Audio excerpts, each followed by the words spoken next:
When looking at the Holocaust, one must ask why there was such strong prejudice against Judaic German beliefs, when you have settlements that date back to the Middle Ages, and a religious field that allows more occult and unique spiritual freedom, while not providing communication and passageway into their culture. When there is inherent barter skills along with different spiritual freedoms, it can be easy to dominate groups of fast-paced, angry, hungry and confused people. One must hold the Jew responsible. At least that is if you want to actually know the truth about human behavior and what was behind the World War. The only actual credit I have to my name is the fact that I've been scapegoated and fought hard against that role, of which has strong roots in Judaism.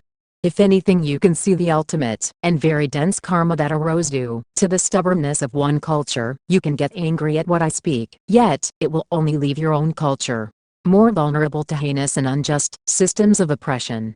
It's important to empathize with a Jew as one would in a farmer's family. You develop interfamilial knowledge, and once you are comfortable, established, know how to navigate the laws to our own pleasing, it can be easy to be selfish and justified to defend, even if not our land.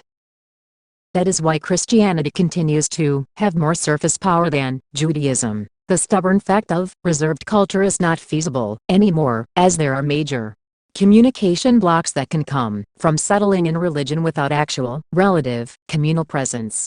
It's essentially like using a computer that has not been updated in 10 years, compared to a highly upgradable new model. I don't even think Christians will prevail forever, but it will lead to a different set of evolved beliefs that are actually relevant in respect to invention. Judaic texts should never be destroyed, nor should their churches and establishments be dismantled, neither with Christian beliefs, as both will be very handy in cultivating relevant religion that takes and negates from both, yet allows room for any verse or idea to rise. I suppose my hard stone beliefs comes from my vagina. I could pop out a bunch of babies, but that does not make sense right now with lack of parental skills and communal care.